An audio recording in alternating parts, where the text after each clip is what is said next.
எம்ஜிஆர் அவர்களை அவரது வீட்டில் விடுதலை புலி இயக்க தலைவர் பிரபாகரன் அவர்களும் ஆண்டன் பாலசிங்கம் அவர்களும் சந்திக்க சென்றனர். இருவருக்கும் விருந்தளித்து உபசரித்துவிட்டு, நான் உங்களுக்கு ஏதாவது உதவி செய்ய வேண்டுமா என்று எம்ஜிஆர் அவர்கள் கேட்டார். விடுதலை புலி இயக்கத்துக்கு அப்போது நிதி தேவைப்பட்டது. பிரபாகரன் அவர்கள் எம்ஜிஆர் அவர்களிடம் ஒரு குறிப்பிட்ட தொகையை கூறினார்.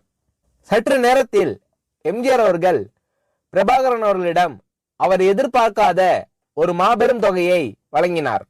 தன்னை எப்போது வேண்டுமானாலும் பிரபாகரன் அவர்கள் சந்திக்க வசதியாக ஒரு தொலைபேசி எண்ணையும் ஒரு அடையாள அட்டையையும் பிரபாகரன் அவர்களிடம் எம்ஜிஆர் அவர்கள் கொடுத்தார்.